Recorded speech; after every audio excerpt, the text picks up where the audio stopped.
Então, retomando, de fato deu uma queda geral e agora estabeleceu energia e internet. Então vamos seguir. O IP, né? Então a camada de rede fica responsável pelo roteamento dos pacotes, né? Pelo roteamento dos dados que trafegam pela rede. Em seguida nós temos a camada de transporte, né? E os seus protocolos. A quarta camada ali de baixo para cima e de cima para baixo também, porque ela está no meio, falando do OSI, onde nessa camada são implementados os serviços que são necessários para a comunicação e não são implementados pela camada de rede, né? A camada de rede, como a gente acabou de ver e como vocês já bem sabem, trabalham nesse nível mais baixo, né? Da comunicação física, da transmissão de bits, correção de erros, roteamento, né? Ótimo. Só que para as primeiras camadas, né? Para as aplicações, para nós, os desenvolvedores, né, fazerem os seus sistemas em rede, a gente tem uma necessidade grande de protocolos aí que facilitem a nossa vida. Se não tivesse, a gente ia ter que lidar com todas essas questões de baixo nível, que daria muito mais trabalho, a gente não poderia focar no que interessa realmente do sistema. Então, para tirar grande parte desse trabalho e facilitar a nossa vida, a gente tem a camada de transporte e seus protocolos, né? Os mais conhecidos aí também, o TCP e o UDP. Então a gente tem os protocolos orientados à conexão, onde todos os pacotes chegam numa sequência correta e sem conexão, que não existe a necessidade deles chegarem nessa ordem. Então cabe à camada de software fazer essa ordenação. Então, e aí por que existem os dois? Né? Se existe é porque existe de fato uma necessidade, uma demanda, dependendo do tipo de aplicação que precise que a coisa chegue numa sequência para que, né, se faça sentido, e outra que a própria aplicação recebe aqui, ele faz a ordenação. O, o protocolo de transporte padrão da internet, né, que é orientado à conexão, a gente já sabe, o TCP, o protocolo de controle de transmissão, Transmission Control Protocol, e o UDP, que é sem conexão. Também a gente parece só fala mais do TCP, né, mas o UDP também bastante utilizado, principalmente em aplicações que essa confiabilidade não é tão necessária, ou não é necessária. Só, mas quem que vai criar uma coisa não confiável? Não é não confiável no sentido de, ó, não presta. É que se há perda de pacotes, ou né, a sequência ali não chega exatamente como foi enviado, isso não se torna um problema. Então, esses serviços de stream, de áudio, de vídeo, essas ferramentas de videoconferência, a grande maioria, ou imagino que todas até, mas não vamos generalizar, apesar que eu acho que sim, usam o DP, né? Porque perdeu o pacote ali, no máximo vai cair um pouco a qualidade, depois retoma, vai perder. Você não vai perder informação. A diferença é quando você transmite dados, né? Quando você está num protocolo, no HTTP da vida, né? Transmitindo dados, onde a falta de um caractere pode afetar todo o funcionamento do sistema. Aí você precisa de um protocolo confiável, de um protocolo orientado à conexão, certo? Mas em outras situações não precisa. Até porque um protocolo UDP, nessa conexão, ele se torna mais barato de ser implementado. Ah, agora, né, retomando a questão da como é que seria a comunicação até esse nível, né, até o nível da camada de transporte, ou seja, protocolos TCP/IP, TCP e UDP. Como é que funciona a comunicação entre processos no sistema operacional? Memória compartilhada. E aí a gente tem alguns artifícios, né? Pode ser através de arquivos, signals, pipe. O pipe é muito utilizado nos sistemas Unix, né? Então aqui eu tenho um exemplo muito comum para quem usa Unix, Linux, mais comumente Linux, né? E Unix eu não imagino que alguém tenha em casa, mas pode trabalhar com ele.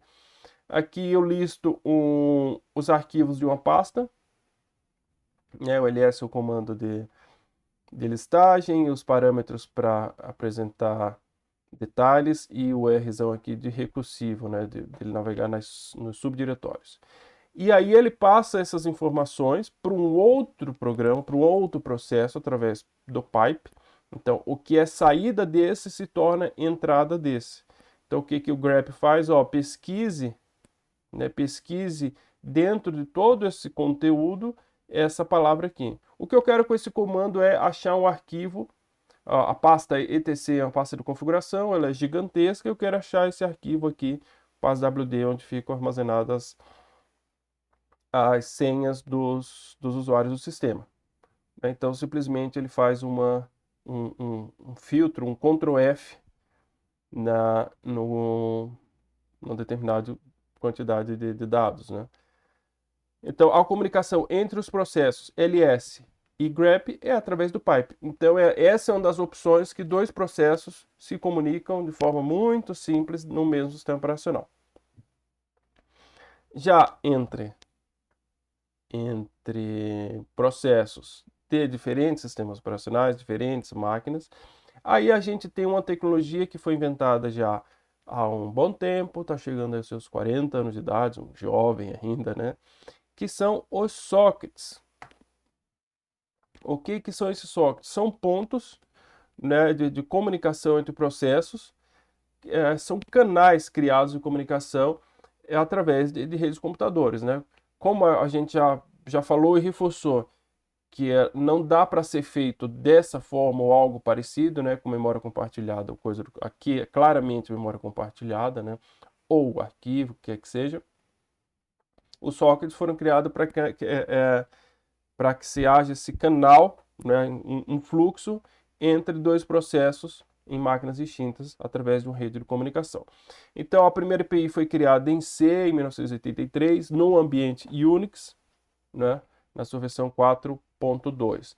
E a coisa deu tão certo que ela se tornou padrão em todos os sistemas operacionais e também imagino, pelo menos das linguagens que eu conheço, já trabalhei, eles implementam socket de uma forma muito natural, né, e na grande maioria das vezes já como para parte da própria API. Muito fácil de trabalhar e extremamente útil, né? Inclusive tem tarefinha de sockets para casa, já está no SIGA. Os sockets são identificados, né? Você pode utilizar, isso é bem interessante, né? O TCP ou o DP. Aí, mais uma vez, como a gente falou agora no slide anterior, vai pela demanda da aplicação. E aí, né, é muito simples, né? Em Java, tem exemplo aqui em Java, não sei se eu trouxe em C. Talvez sim, talvez não, já não lembro. Mas em Java, que é a nossa linguagem oficial, trago aqui em Python, vocês vão ver que a diferença é mínima de um para outro. Então, é uma API muito interessante de ser utilizada. Então, você define o protocolo, se é TCP ou IDP, ou UDP. O IP, então ele roda em cima, né, do protocolo padrão de rede ali do IP, e a porta, obviamente, para identificar, né, o serviço, como a gente viu na aula passada, né, cada porta identifica o seu serviço. Então, aqui eu tenho uma forma gráfica representando como funciona o socket, tem o cliente e o servidor, e junto deles a API socket, né, onde é estabelecida uma conexão e são trocadas mensagens através de comandos de send e receive, né, nos dois sentidos. O cliente pode enviar e o servidor receber, também como o servidor envia e o cliente recebe. Vamos ver, né, como a gente já viu conceitualmente a diferença do TCP e o DP, vamos ver no socket, ou seja, na prática, o que isso reflete. Sockets com TCP. Servidor, primeiro passo, né? De cima para baixo aqui. O servidor, ele cria o socket numa determinada porta, obviamente. Então, o socket está criado e eu estou já esperando por uma conexão. Ou, venho aqui no cliente, cria o socket, apontando já para o IP do servidor naquela porta. Aí venho aqui e conecto no servidor. Ele já estava esperando conexão, faço a minha conexão. E aí depois eu estabeleço o fluxo de comunicação. Então vejam, servidor cria socket, cliente cria socket. Servidor espera a conexão, cliente se conecta.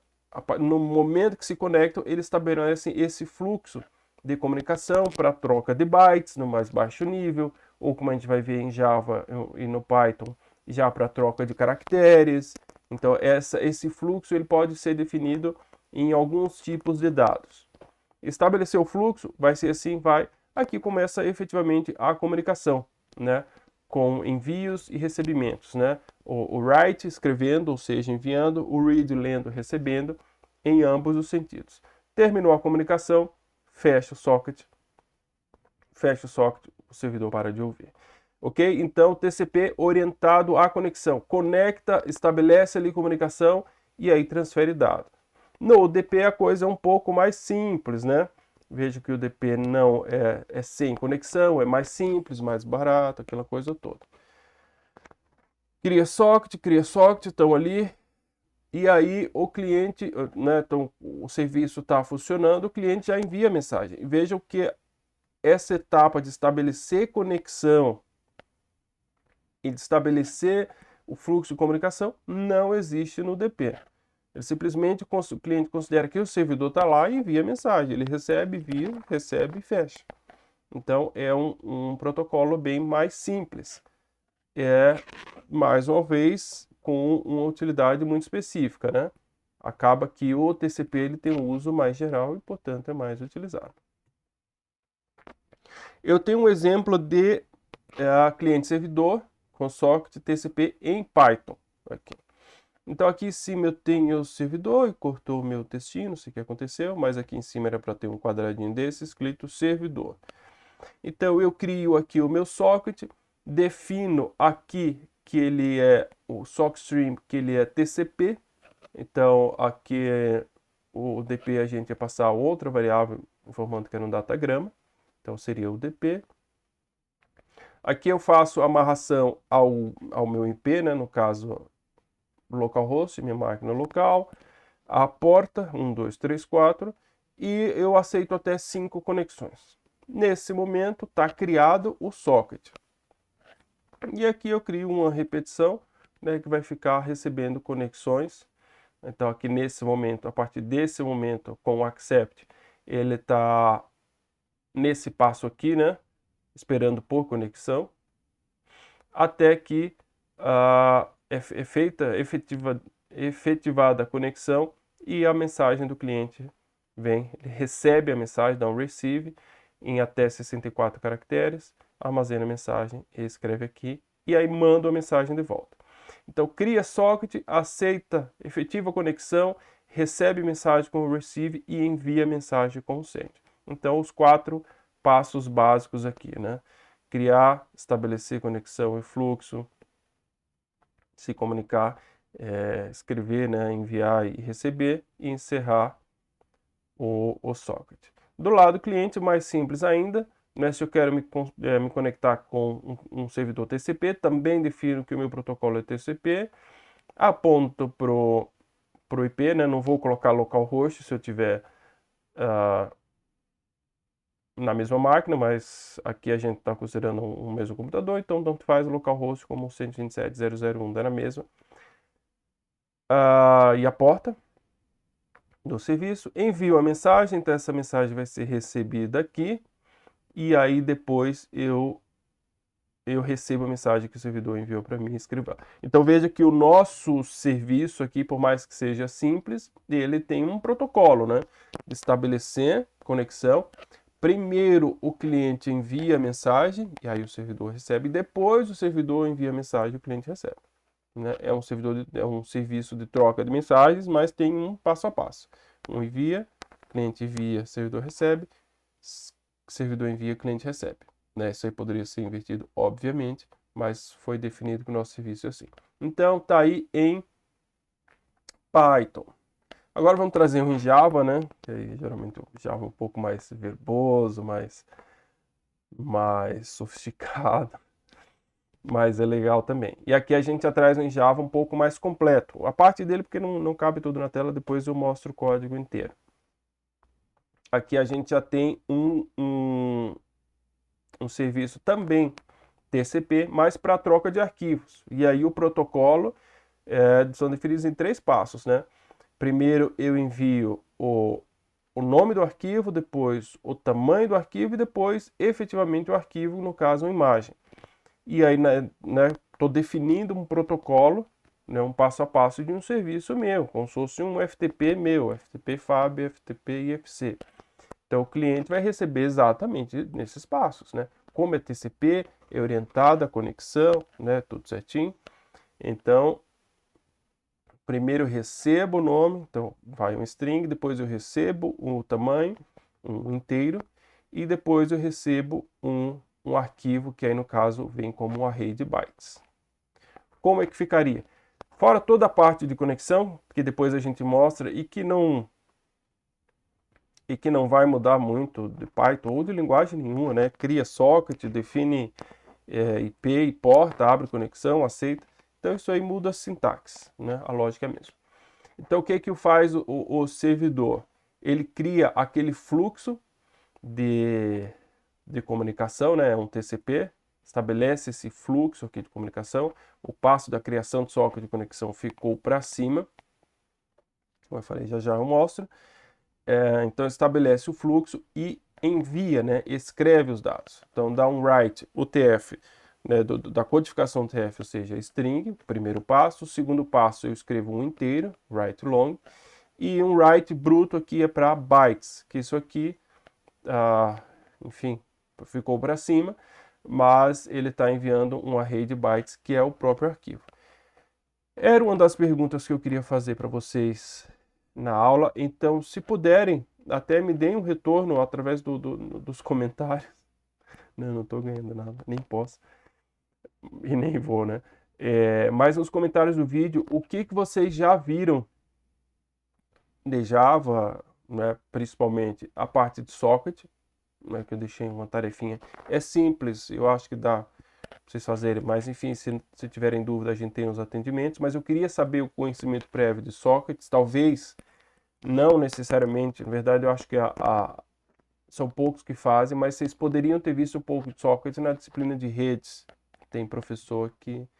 Eu vi sockets na disciplina de redes no mestrado, né? Então, nem foi na sistema distribuído. Sistema distribuído a gente foi direto para RPC, RMI e Corba, mas é porque era mestrado. Mas enfim, eu preciso saber do conhecimento prévio de sockets e do Java também, mais curiosidade dessa parte dos streams, né, de leitura de arquivo, que é uma parte que ela é meio chata, porque a quantidade de classes é absurda. Não é chata não, ela é chata realmente. Precisava dar uma enxugada e nas últimas versões acho que já deu uma melhorada. Mas enfim, para lidar com essa parte dos streams do Java, eu quero saber como é que vocês estão nisso. Então aqui o servidor a gente escreve os dados. Do lado cliente, cria o socket, aqui eu consegui espaço para mostrar. Eu crio um socket, IP, localhost, porta 1234.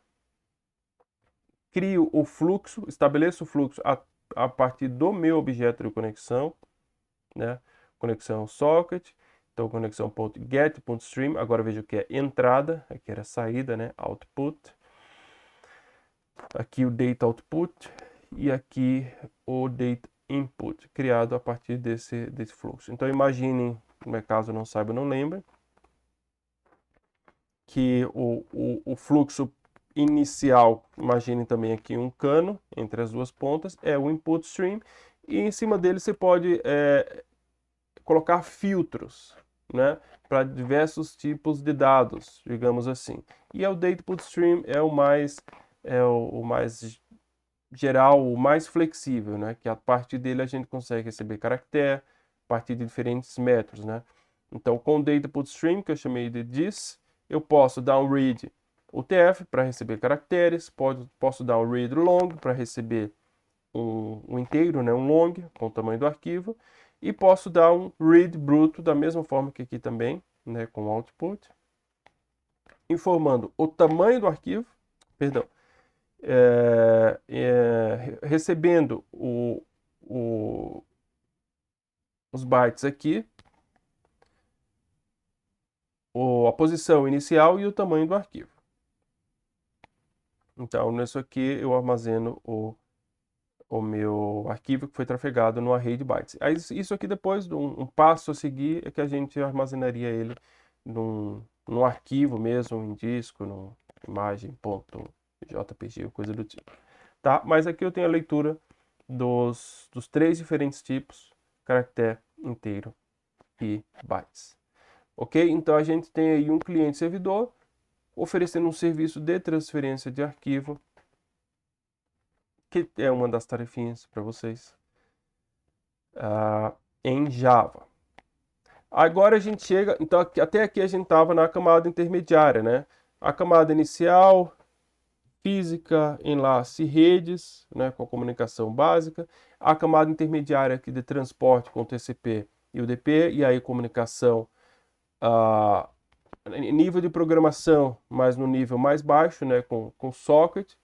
E aí a gente chega no nível mais alto, é onde estão as aplicações, os protocolos voltados para as aplicações, é onde está o nosso middleware, é onde o sistema distribuído de certa forma trabalha, e onde a gente vai trabalhar com mais serviços. O socket aqui é só para a gente fazer uma brincadeira inicial, para vocês programarem um pouco e irem pegando fôlego.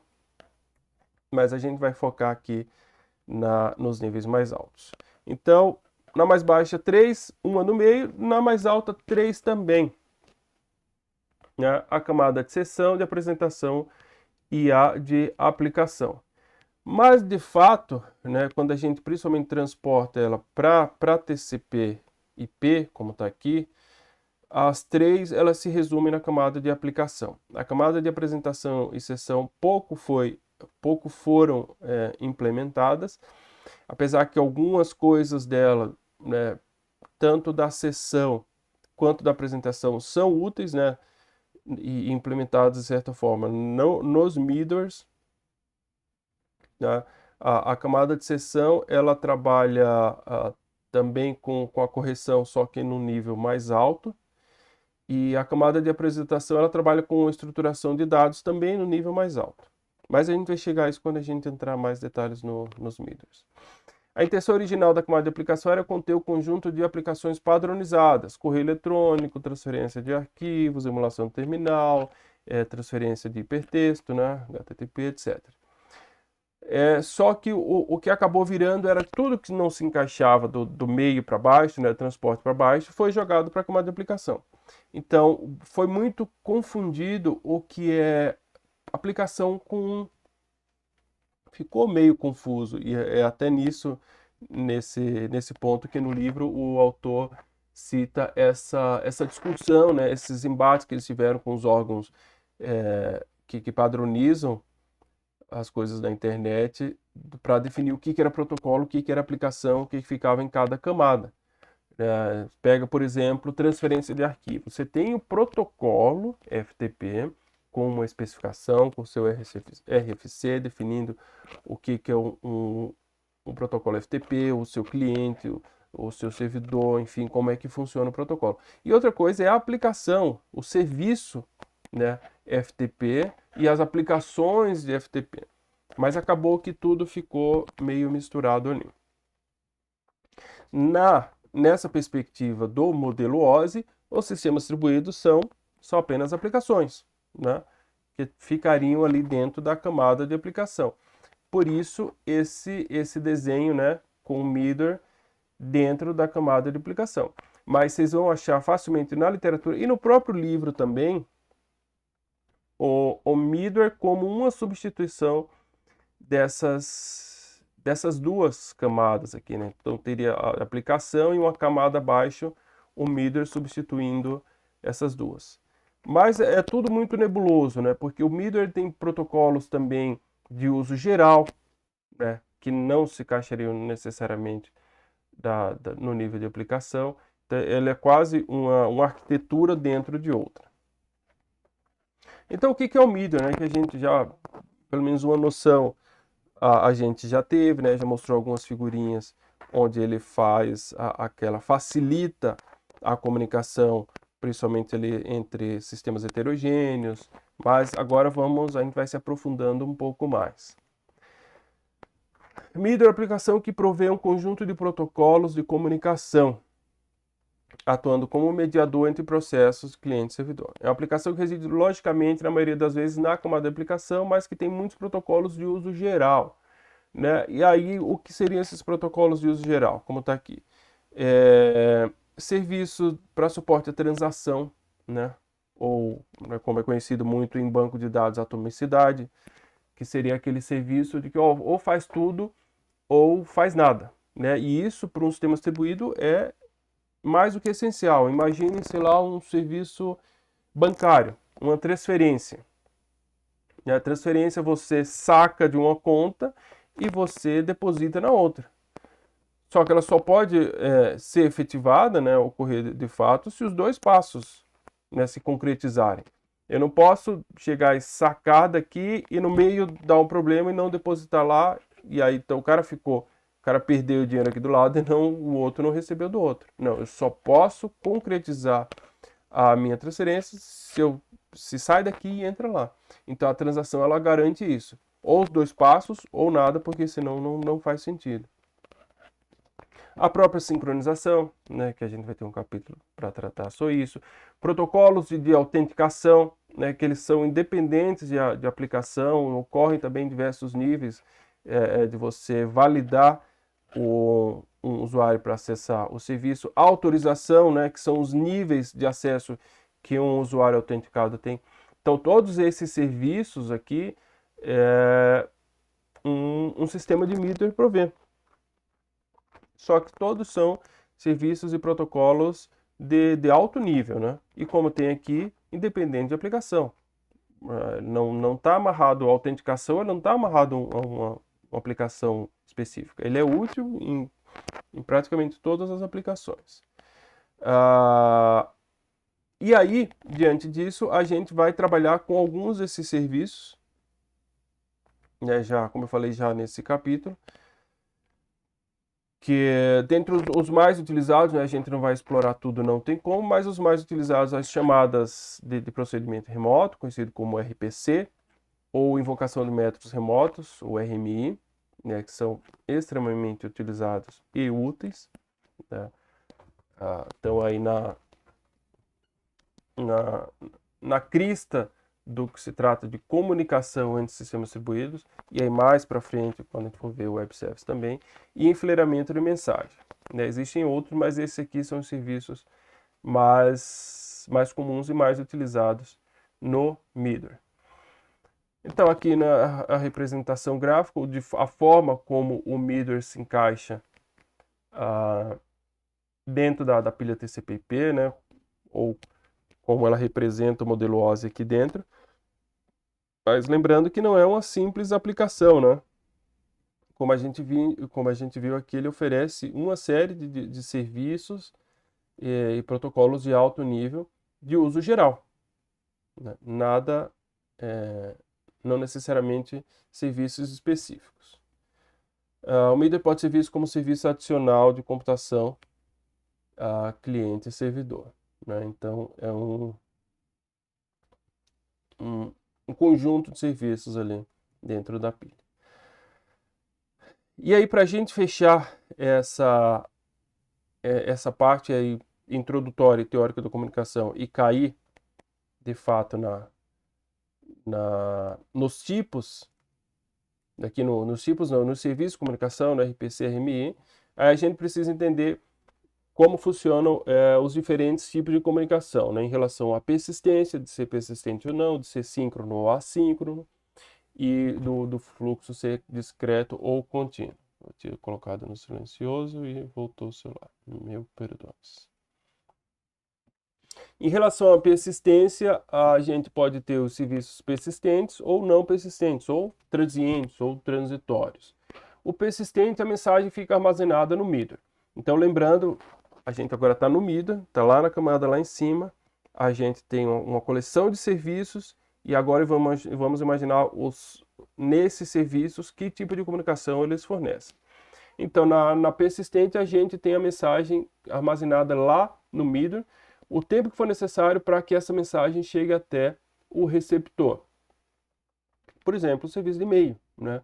O e-mail você envia e esse serviço ele garante que em algum momento o que você está enviando vai chegar no receptor, né? Ah, se o teu serviço está fora, se a tua rede está fora, ou o lado de lá está fora, ou, né, a gente conhece aquelas mensagens. Hoje em dia não é tão comum porque as caixas são infinitas. Mas às vezes acontece, você manda um e-mail para alguém, isso é muito comum no banco, né? Eu às vezes mando e-mail para a caixa, para gerente, e a caixa econômica e a caixa de e-mail dela está estourada, e-mail volta. Mas ele vai ficar tentando até conseguir. Então esse é um serviço persistente, onde se encaixa, por exemplo, a fila de mensagem que a gente vai estudar. As mensagens transitórias, elas ficam armazenadas no middle só enquanto o emissor e o receptor estiverem ativos, né? Está estabelecida, tá feita ali o envio de mensagem com conexão, sem conexão, enviou, recebeu, morreu, né? É o caso do TCP e o UDP, aqui se encaixam sockets, né? Ou os próprios RMIs e RPCs, que a gente também vai ver.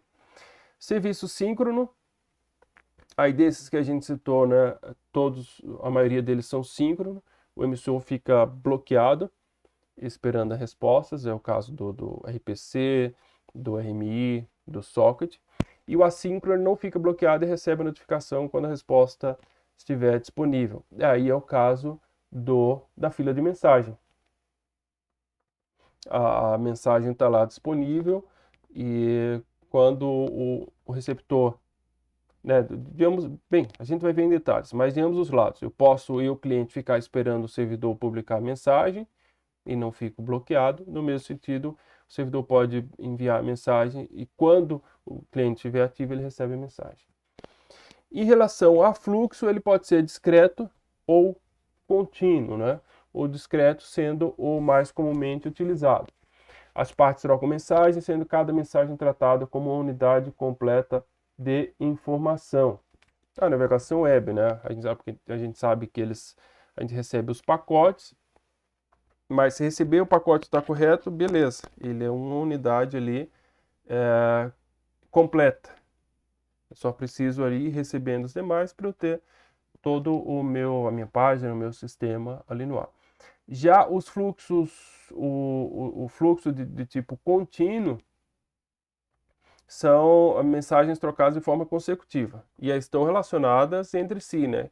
Aí a gente está falando mais de sistemas que utilizam o UDP, por exemplo, né? Que é transmissão de rádio, de streams, de vídeos, né? Netflix, etc. A gente tem esse fluxo contínuo, né? Ou você recebe ele continuamente ou a coisa se perde, não faz sentido. Então, todos esses serviços que a gente vai trabalhar de agora em diante, né? RPC, RMI, fila de mensagem, e aí mais para frente, serviços web,